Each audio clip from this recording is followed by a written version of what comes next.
सुन बे, तुझे 10 मिनट के पूरे 10,000 रुपए दूंगी। एक काम करेगा मेरा? 10,000 10 मिनट के? हाँ हाँ, क्यों नहीं करूँगा। ठीक है, पर कोई गलती नहीं होनी चाहिए। नहीं नहीं। चल।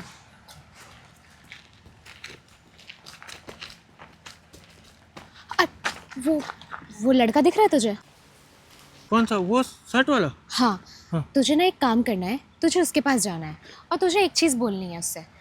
जिस घर में उसने रिश्ता भेजा है ना, और तू उस लड़की का ना बॉयफ्रेंड है, और अगर उसने रिश्ता ना वापस नहीं लिया तो तू उसके हाथ पैर तोड़ के ना नाली में डाल देगा।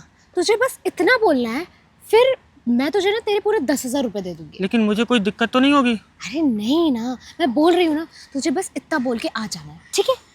लेकिन फिर आप देख लेना। हाँ देखना, पैसे की बात है, मैं तुझे पूरे पैसे दे दूंगी।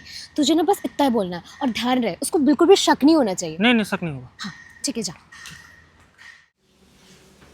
अबे ओए, अरे अरे भैया आप।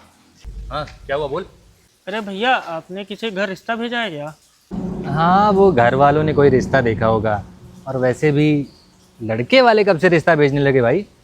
लड़की वाले रिश्ता भेजे होंगे, और वैसे भी घर वालों को पसंद आ गया होगा तो घर वालों ने हाँ बोल दिया होगा। लड़की वालों ने ही रिश्ता भेजा होगा, मुझे क्या पता। मुझे तो घर वाले जो बताएंगे मैं मान जाता हूँ। वो भैया, जिस लड़की से आपकी शादी होने वाली है, वो लड़की मेरे पास आई थी और उसने मुझे 10,000 रुपये दिए, और उसने बोला कि आपसे जाके मेरा रिश्ता तोड़वा दे, अपना बॉयफ्रेंड बन जा, उससे बोल कि तू मेरा बॉयफ्रेंड है और रिश्ता तोड़वा, ना माने तो उसके हाथ पैर तोड़ दे। अच्छा, ऐसा बोला उस लड़की ने? हो सकता है उसका कोई लफड़ा उफड़ा हो, किसी के साथ चक्कर वक्कर चल रहा होगा। और आजकल की लड़कियों को तो तू जानता ही है, कॉलेज पढ़ने चली जाती हैं, वहाँ किसी लड़के से और ये प्यार मोहब्बत के चक्कर में फंस जाती हैं। उसके बाद उनका यही ड्रामा होता है कि वो मैं उससे प्यार करती हूँ, उसी से शादी करूँगी, किसी और से नहीं कर सकती। तो ये बता, घर वाले इतने मुश्किल से उसके लिए रिश्ता ढूंढते हैं, लड़की क्या करेगी? ऐसे ऐसे नाटक करके लड़के को झुका देती है या भगा देती है। खैर कोई नहीं, अपने को क्या करना है, अब उसकी मर्जी, उसको किसी से प्यार है, भगवान करे उसका प्यार उसको मिल जाए। चल ठीक है, तो उसको जाके बोल दे कि तेरा काम हो गया है, मैंने उसको डरा धमका दिया है, ठीक है? तो भैया मैं बोल दूँ उसे? हाँ हाँ, जाके बोल दे। पक्का भैया? हाँ पक्का। चलो, अब उसको नहीं करना शादी तो ज़बरदस्ती थोड़ी ना शादी कर सकते हैं। अब भगवान ने जो नसीब में हमारे लिखा होगा वो लड़की हमको मिल जाएगी। ये लड़की हमारे नसीब में नहीं थी तो नहीं मिल रही है। अब ज़बरदस्ती किसी से शादी थोड़ी ना कर सकते हैं। चलो, भगवान करे उसको प्यार उसका मिल जाए, वो भी खुश रहे, हम भी खुश रहें, क्या करना है। अरे दीदी दीदी, हाँ क्या हुआ? मुझे आपसे कुछ बात करनी है। हाँ बोलो। अरे आपकी जिससे शादी होने वाली थी ना, हाँ वो लड़का आपसे कुछ बात करने के लिए आया है। क्या?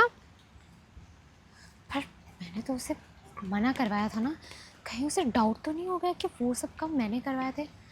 वो अभी क्यों आया है? अच्छा वो आया है, ठीक है मैं उससे मिल लेती हूँ, तुम जाओ। ठीक है दीदी। ये क्यों आ गया यार, देखती हूँ।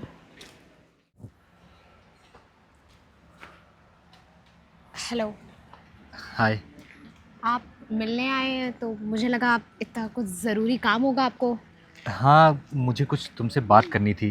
अच्छा अच्छा, बताइए, मैं सुन रही हूँ। एक्चुअल में मुझे ये जानना था कि मतलब ऐसा क्या रीज़न हो गया कि तुम मुझसे शादी नहीं करना चाहती हो? देखिए, जो भी बात है ना, मैं ऑलरेडी बता चुकी हूँ, और आपको भी शायद पता चल गई होगी कि किस रीज़न की वजह से मैं शादी नहीं करना चाहती हूँ। तो आप ना साफ मेरे पापा को मना कर दीजिए कि आप किसी से प्यार करते हैं, या आप भी इतने अच्छे इंसान हैं, इतना ज़्यादा पैसा है आपके पीछे भी, तो 10-15 लड़की तो होंगी ही ना, तो आप मेरे ही पीछे क्यों आए हैं? और अगर मैं मना कर दे रही हूँ शादी के लिए, तो मुझे लगता नहीं है कि आपको इससे कुछ इफेक्ट पड़ेगा। तो आप ना मेरे पापा को जाके साफ मना कर दीजिए कि आप ये शादी नहीं कर सकते हैं। यही तो मैं भी बोल रहा हूँ कि अगर आपको मेरे से शादी नहीं करनी है तो आप अपने घर पे बता दीजिए कि भाई आप किसी को पसंद करती हैं, आप किसी से प्यार करती हैं। और वैसे भी आपके पिताजी हैं, माताजी हैं, वो आपको मना थोड़ी ना करेंगे। और वैसे भी पिता और माता जो है अपने बच्चे की खुशी ही चाहते हैं। तो आप अपने घर पे बता दीजिए, वो आपकी शादी वहाँ करा देंगे और आपको प्रॉब्लम भी नहीं होगी। ऐसे किसी को भेजना थोड़ी ना पड़ेगा आपको। भेजना? क्या आप बात कर रहे हैं? देखिए, हाँ शायद मेरा बॉयफ्रेंड आया होगा, मैं ना उसी से प्यार करती हूँ, मैं आपको बताना भूल गई थी। तो मैं ना आपसे शादी नहीं कर सकती हूँ, और अच्छा ही होगा, अब आपको तो सब कुछ पता चल गया है, अब सब कुछ आपके सामने है, तो जिससे मैं पहले से ही प्यार करती हूँ मैं आपके साथ कैसे जा सकती हूँ, है ना। सो इसी वजह से मैं आपसे शादी नहीं कर सकती। बात तो आपकी बिल्कुल ठीक है कि आप उससे प्यार करती हैं, लेकिन अगर वो आपका बॉयफ्रेंड होता तो मैं एक टाइम को सोचता भी नहीं, यहाँ आता भी नहीं, आपको मैं ऐसे ही छोड़ देता। लेकिन वो तो आपका बॉयफ्रेंड है ही नहीं, क्योंकि आपने तो उसको 10,000 रुपये दे के मेरे पास भेजा था। मैंने नहीं। परेशान मत होइए, मुझे सब कुछ पता है, इसलिए क्योंकि वो इंसान जो है ना, एक टाइम पे इस शहर में बहुत नया नया आया हुआ था और उसके पास खाने के लिए पैसे नहीं थे, वो अपने गांव जा रहा था। तो उसने जो भी पैसे थोड़े बहुत इकट्ठा करके रखे थे ना, एक चोर आया और उसका बैग लेके भाग गया। और इतनी गर्मी है, ये बस कब आएगी? हम परेशान हो गए हैं। अरे यार बहुत गर्मी हो रही, एक तो ये बैग भी इतना भारी है, अब मैं क्या करूं, ये गर्मी। अरे चोर चोर चोर, अरे चोर। हाँ, उसकी फ़ाइल बनवाइए, उसको निकलवाना है। हाँ ठीक ठीक, 1 मिनट मिश्रा जी। अरे चोर बेचारे का बैग लेके भाग गया। अरे भाई साहब, वो अभी मैंने देखा चोर आपका बैग लेके चला गया। हाँ भैया, मेरा बैग लेके चला गया, उसमें मेरे सारे सामान थे, पैसे थे भैया।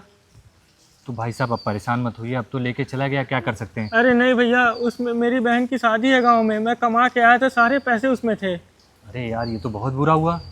आजकल लोग ना ये भी नहीं सोचते कि इंसान कितनी मेहनत करके, कितनी मजबूरी से सब पैसे वैसे इकट्ठा करता है, और एक झटके में बताओ वो पैसा लेके भाग गया। भैया अब मैं क्या करूंगा भैया, अब मैं मुंह दिखाने लायक नहीं हूँ, मैं यहीं कहीं जाके डूब के मर जाऊंगा भैया, कूद के मर जाऊंगा भैया। ऐसा मत बोलो, एक काम करो, तुम खड़े हो जाओ, पहले खड़े हो जाओ, खड़े हो जाओ। मैं कुछ तुम्हारी हेल्प करता हूँ। भैया आप क्या हेल्प करोगे भैया? एक मेरी बात सुनो, ये ना, अरे भैया भैया मेरी बात सुनो, ये 2 लाख रुपए हैं, ठीक है। तुम इसे ले जाओ, अपनी बहन की शादी कराओ, और उसके बाद यहीं चले आना। ये सामने वाला जो फैक्ट्री देख रहे हो, हाँ भैया, हाँ भैया, यही मेरी फैक्ट्री है। यहाँ पे मैं हमेशा तुमको मिलूंगा, यहीं आओ, यहीं पे मैं तुम्हें नौकरी दे दूंगा, भैया ठीक है। काम दे दोगे? हाँ, भैया आपका पक्का। बहुत बहुत शुक्रिया भैया, ठीक, भैया आपका बिल्कुल। बहुत बहुत शुक्रिया। अरे बिल्कुल, मैं आपका एहसान कभी जीवन में नहीं भूलूंगा भैया। अरे यार तुम्हारी बहन मेरी बहन जैसी हुई, हाँ भैया। तो जाओ आराम से बहन की शादी कराओ और परेशान मत हो, यहीं आओ, यहीं फैक्ट्री मिलूंगा, ठीक है। भैया भैया मैं आपको काट दूंगा, आप आओगे? अरे बिल्कुल आएंगे, क्यों यार, अपनी छोटी बहन की शादी है, ठीक है। ठीक है, धन्यवाद भैया, ठीक, धन्यवाद भैया। आराम से जाओ। ठीक भैया। बताओ यार, आज के टाइम में लोग कितना गिर चुके हैं। वो बेचारा बाहर से कमा के अपनी बहन की शादी कराने के लिए पैसे रखा था, तो ये चोर लोग बताओ बैग लेके उसका भाग गया बेचारे का। खैर चलो, मैंने उसकी मदद कर दी, अब कुछ तो, नहीं तो भला बेचारा वो जान दे देता अपनी। चलो उसकी बहन की शादी हो जाएगी। भगवान आपने मुझे इस काबिल बनाया है कि मैं लोगों की मदद कर सकता हूँ। अच्छा, तो उसने आपको सब कुछ सच सच बता दिया है? हाँ, उसने मुझे सब कुछ बता दिया है। तो मैं बस इतना ही जानना चाहता हूँ कि आखिर ऐसा क्या रीज़न है जो आप मुझसे शादी नहीं करना चाहती हैं। देखिए, आप बहुत अच्छे इंसान हैं, इवन मैंने सुना भी है आप इतनी कंपनी संभाल रहे हैं और आप इतने लोगों की मदद भी करते हैं, इवन आपने उस लड़के की भी मदद की है। पर देखिए, मेरा ना एक अलग ही रीज़न है शादी ना करने का। आप जानते हैं कि मैं एक अकेली लड़की हूँ और अगर मैं भी शादी करके चली जाऊँगी तो मेरे पापा अकेले पड़ जाएंगे और उसके बाद उनकी रेख देख करने के लिए कोई नहीं होगा। और आज तक जितने भी रिश्ते आए हैं ना, सबने हमेशा 50 लाख 60 लाख दहेज ही मांगा है।